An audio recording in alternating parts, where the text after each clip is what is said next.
Hosted by Mike, the Big Cheese. Hey, what's going on? This is Adam from Products of Hate. Hey, how you doing today? I'm good. How you doing? Hey, I'm doing fantastic, man. I gotta tell you, what a great job you did on this new record. Thank you so much. I really appreciate that. No problem, man. You know, it's been 5 years since the last record, so I was kind of itching, but you gave us little previews here and there over the last couple of years with singles. Is that like the new way of doing business today, is trying to get a little people interested by putting out some of the songs before the record comes out? Yeah, but we weren't planning on waiting that long to release a second record. It just sucked. Like, we always, every time we played a show, oh yeah, expect a record, we're planning on release day 2018 summer. Didn't happen. Yeah. Hey, we plan to release in 2019. Didn't happen. It just didn't work out. So it just kept getting pushed. It was a pain in the butt. Yeah, well, the whole coronavirus thing didn't help either. You know, a lot of bands are sitting on material hoping that they can get out and tour, get on the road, and put their album out. But as soon as it keeps dragging on, you know, bands are being forced to release stuff earlier than they probably wanted to. Yeah, that's for sure. We would have released the album last year until, all that garbage happened. And it sucks releasing the album and not being able to tour with it. So, I guess so. I don't know. It's been rough for everybody. I mean, I hope, you know, here in New York, we got a few places that are going to start opening soon. I don't know if it's enough for bands to actually, like, line up, you know, big tours and go out. It looks like it's going to be more of a one-off type of thing for the rest of this year. And are you seeing things getting any better where you are?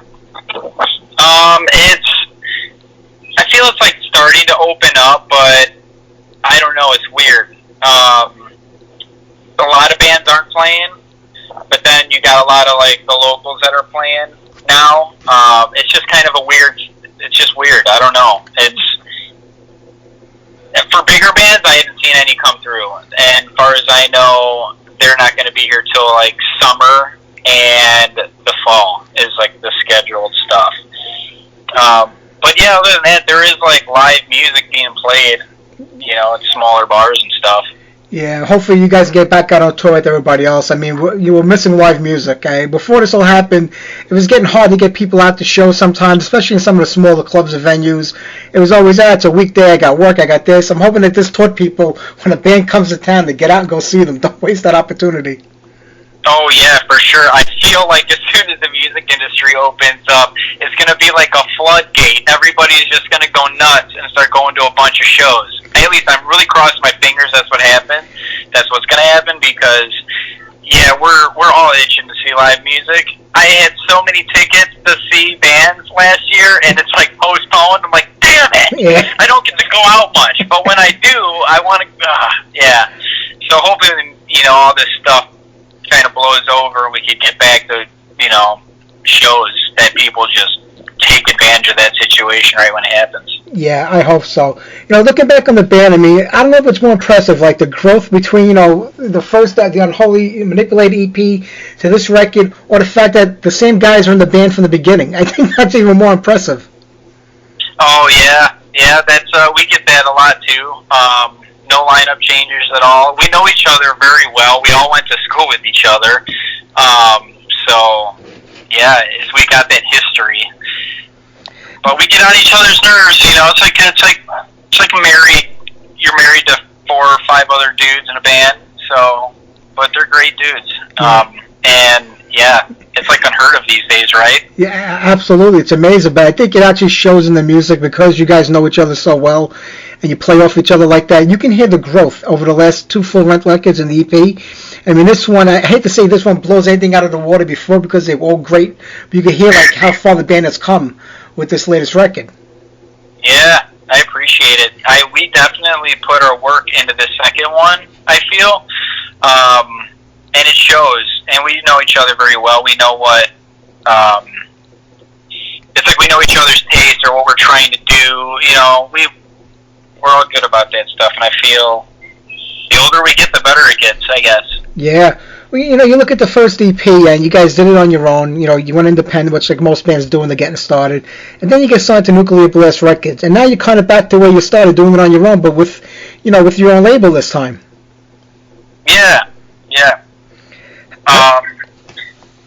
It's just, might as well try to do it ourselves, I mean, I feel like a lot of our work, when we were on Napalm, we had to do a lot of work on our own. It was a lot of like, you do it, you got to do it. And if that's the case, or whatever, then why do we have the label? Like, why not just do it ourselves?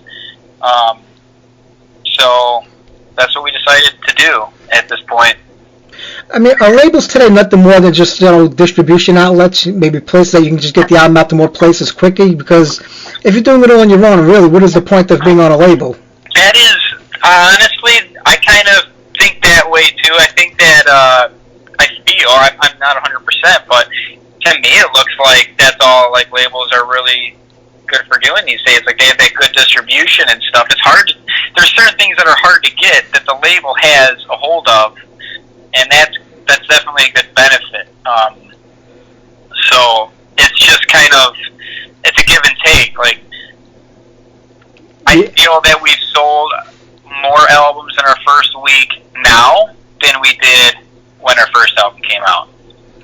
Now, is that because we built a little bit of a name for ourselves? I would like to think so. It's just, I don't know. I feel like I put more hard work into this second album. Yeah. Is there a big learning curve with, operating the label now, just not the band as a business? I mean, because maybe there's stuff involved with that you haven't done before that the labels did take care of. So, is there a big learning curve in that? Say that again? Operating your own label is a little different than, running the business. Us operating our label? Yeah. That's, I to be honest, I haven't really worked with, like, the label part of it. It's just kind of our thing. I don't know how to explain it. Yeah, no, I kind of get that. It's not like we're taking bands on or whatever and trying to help them get on tours or whatnot like that. It's just kind of our own thing for ourselves at this point. And I feel like it's working out pretty well. That's what I was going to ask you. If you were going to take on bands, or it's just strictly, for your band, for Product of Hate, and that you answered that question. Yeah. When I go back to that Unholy video, the Manipulator video, I mean, it blows me away. I mean, 10 minutes of complete mayhem. I mean, what you guys did with that back at that time, when the band was kind of getting started, was beyond, I think, what any other band would have done for a video. I mean, it was like a professional Hollywood-directed video. That seems like such a taken to put on for like one of your first videos. Yeah, it was crazy, actually, when we were told that we could do a video with Ashley Lawrence and Robert Kurtzman and his crew. I have to thank James on for that one, for sure. And that was definitely, I'll never forget that weekend. That was a blast, to say the least. But, yeah. Wow, yeah. I mean, after you do something like that, do you try to compete with it with every other video you do, or do you just kind of say, we got to do something, a little simpler this time? Yeah. It's crazy. I'd love to do another video like that. Something crazy with, like, effects and gore. I'm all about that stuff, though. Yeah. It is great. I mean, lyrically, the band could be all over the place. If you look at the albums and the songs, it's not like you stick to one specific theme. Is there a lot of thought process into what you're writing about, or is it just kind of what hits you at the time when the music comes out for the song? I guess it's just, we don't try to keep, like, the same sound that we do. That's just what we do. That's who we are. It's just our style of writing, I guess. It's not like we go for a specific sound exactly. It's just, if Cody comes up with this riff and he really likes it, he's going to present it, Same thing with Gene or whatnot. It's not like we're trying to be what people say, I guess. Yeah. I would classify us as just like straight, just heavy metal, thrash metal. I mean, we're honestly, we're kind of in all those categories, I feel. So it's just, we just write. We write what we like, what we feel at the time, and whatever comes out, comes out. Yeah. Does getting kind of lumped into one specific genre hurt the band? Because when people try to describe music, like, well, those guys are new metal, the thrash metal, the death metal. I mean, metal to me is just metal. I mean, it's different sounds and styles, but when you kind of lump people into like a certain category, I think it makes it harder for them to get traction sometimes. Yeah, it can, because if they're primarily known for that certain genre or something, I don't know. I can see exactly where you're coming from. Yeah, to me, metal is metal. I know that I see their reasoning, like, for the styles. You know what I mean? Like, you got stuff that's really faster, more higher pitched screaming, and they call that thrash metal and whatnot. You know, they got the really low, I can't understand you. It's really hard. You know, big chugging. There you go. You got your death metal. But yeah, in all honesty, it's just fucking metal. Yeah, absolutely. And I think you guys prove that more than anybody else when you look at the covers that you do. I mean, the Cult of Personality on the new one. I mean, Ozzy, Motley Crue. These are bands that people wouldn't expect, you know, Product of Hate to play. And you guys own it when you do it, and you can see, like, you know, where your heart lies with the music. Yeah, we just try to, when we do the covers, I guess we kind of push our limits, that's for sure, at least with me. Perry Mason really pushed my limits there. That was probably the hardest song for me to do, and to overcome that challenge. I mean, to try to do anything remotely of an Ozzy song is like, gosh, I really hope I don't botch this. Like, you don't botch an Ozzy song. Only Ozzy does that. Yeah, when we were in the studio, they're like, it was my turn to get up there, and you know, first song in, they're like, well, what do you want to do for the first song? I was like, let's do the hardest shit first. I'm going to do Perry Mason, because hitting those high notes is tough, and if I'm screaming for like an hour or two, and then I have to go and try to record that, it's going to sound like garbage. Yep. Yeah, I would have thought it would have been the Cult of Personality, because Corey Glover is, you know, his voice is just incredible, and they try to, you know, I can't say duplicate it, because you don't duplicate it, but try to, like, do your version of that. That seemed to me would have been the hardest challenge. That was another hard challenge. I want to say those are equally as tough. Honestly, I hate doing that song live. I hate it, but the guys all like it. Like, everybody in the band. I think besides Mark. I think Mark's the only other one that's really, like, on the fence with this song. But they're all like, dude, we love this song. Me personally, I don't know. I always feel I could do better with what I do. And I think Cult of Personality, I'm surprised we got as much feedback as we did, because I thought I didn't do that great of a job. No, you did. It sounds great. You kind of own that song. It's hard to take a cover song of somebody else's music and make it your own, and you guys have done that, I think, with all of them.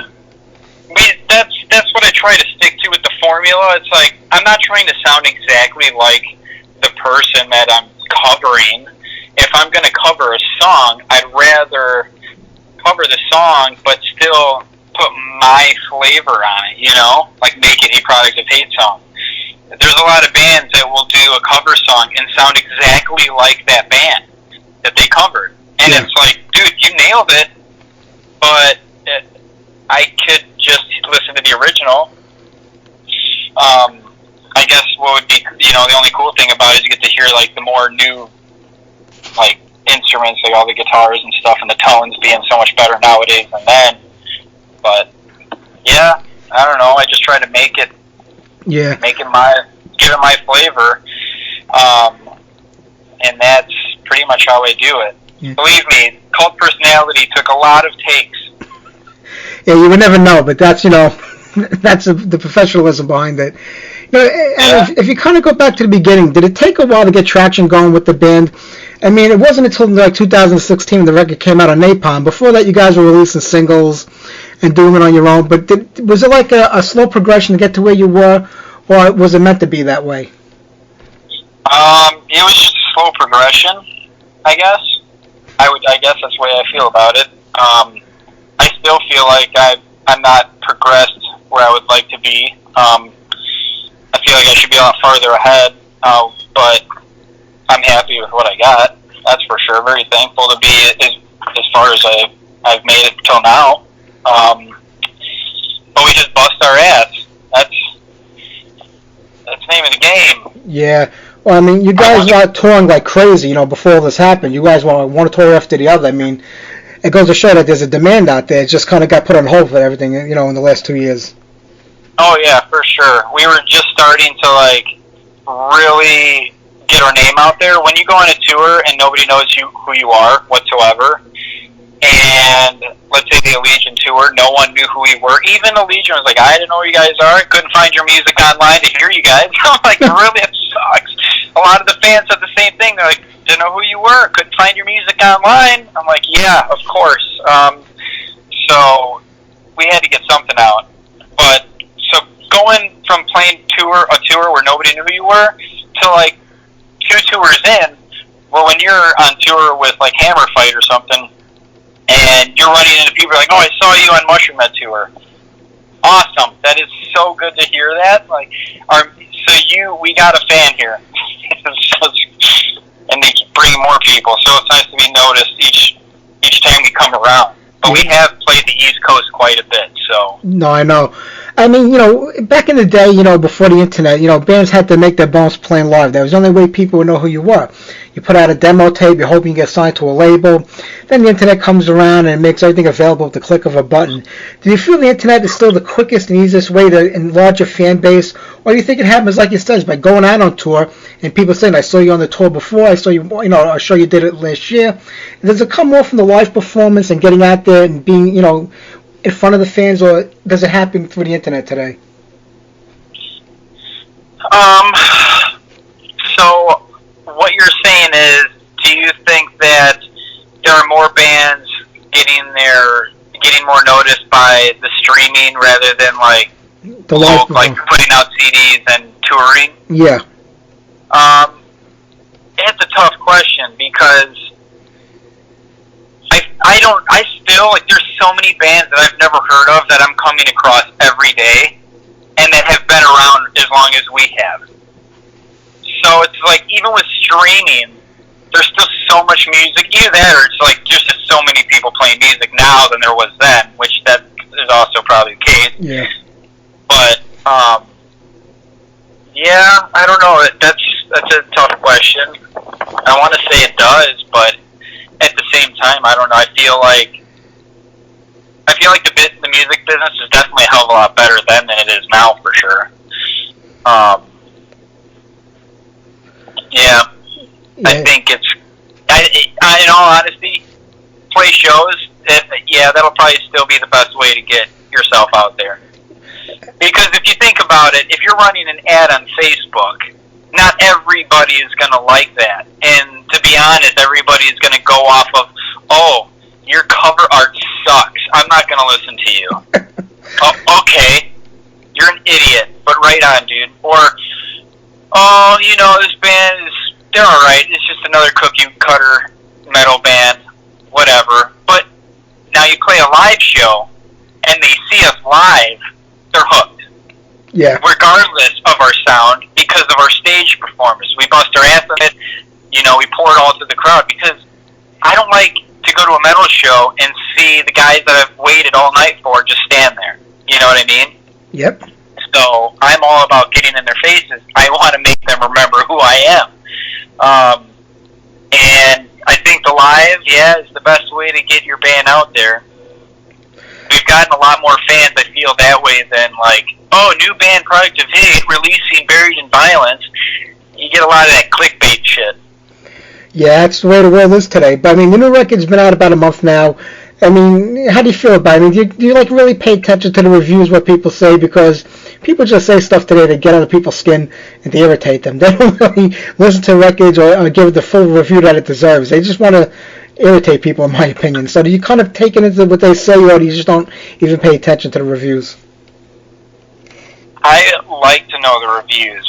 I'm like, all right, what did they say? Regardless if it's bad or good, because if it's bad, it could be comical, I've had somebody say just, oh, Adam looks like the angry cat or whatever the hell that cat is called, that picture or whatever, and I looked at the picture and I was like, damn it, I do. They got me. Grumpy cat, that's it, yeah. Okay.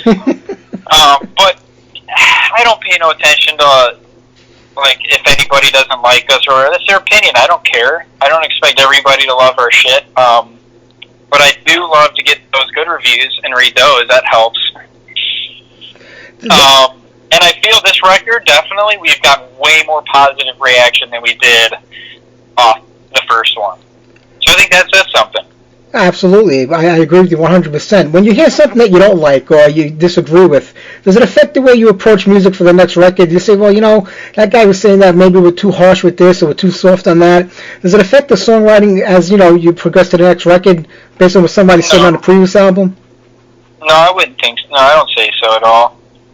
I continue to I write what I feel is the best way to do it, I guess. Like, what I feel is right. I'm not going to go, oh, you know what, he screams too much. Like, he has too much high screaming. He needs to tone it down. Unless, 90% of people are saying that, then I would tone it down. But if I'm only getting one or two comments about certain, me overusing something or doing something different, I'm just going to go, I'm going to keep doing me. Yeah. And believe me, I got 4 other guys in the band, and we do all sort of different ways of approaching the song. And so if I have a certain way, I'm like, yeah, I really like this, I want to do it. And they're like, no, dude, it sucks, don't do it. Then I'll be like, well, fuck me, I guess you're right then. I'm not going to do it. Because if everybody else says it sucks, it must suck. Is it important to have that check and balance system in place between all the band members? Yeah, you got to be real. You got to give yourself that, or give everybody that bit of criticism. But, I guess, as long as it's, equally balanced out, I suppose. I feel like you're always going to get, that arguing or something, or somebody not agreeing with the other person. Like, no, dude, I don't know. I don't think that I should do it this way. I think I should do it this way. I mean, in the end, it gets figured out, and, that's what it's going to be. It's all for the good, We want the song structure to sound great. We want it to be, good. We're picky, and I guess there's nothing wrong with being picky, so. No, nothing wrong at all with that. I'm not going to keep, I know you got these things going on all day today and tomorrow, but the new record, I mean, what an amazing job you did. You brought this war. Where's the best place for people to pick the album up now with your label? Could it be bought anywhere? Is Bandcamp the main site? You could go on Bandcamp, yeah, and you can go on Amazon, carries it. As for, the physical copies, that's all I know of so far. We have a couple, I think there's a record store holding seats. Oh, man, I don't want to say it because I don't want to be wrong. Anyways, it'd be out by us anyways. It's local. But, yeah, CD Baby and, or Bandcamp, and Amazon. So that's probably the best way to get our album. You can stream it. You can stream it anywhere on pretty much anything like Spotify, iTunes, Apple Music, or Amazon Music or Pandora, all that stuff. That's a beautiful thing. You got anything planned for this year? Is there anything cooking that you can talk about, or are you just still waiting to see how things go? We're just going to wait and see how things go. We're just going to continue busting our butts here. We're actually writing, so why not write new music on the downtime? Absolutely. Well, listen, I'm looking forward to seeing you guys again. I'm hoping that you can get back to New York area, sometime this year. If not, I'll catch you next time you're in town, like always. All right, yeah, definitely. Thank you. I very much appreciate it. Thank you, Adam. Take care. Have a great day. Bye-bye. You too.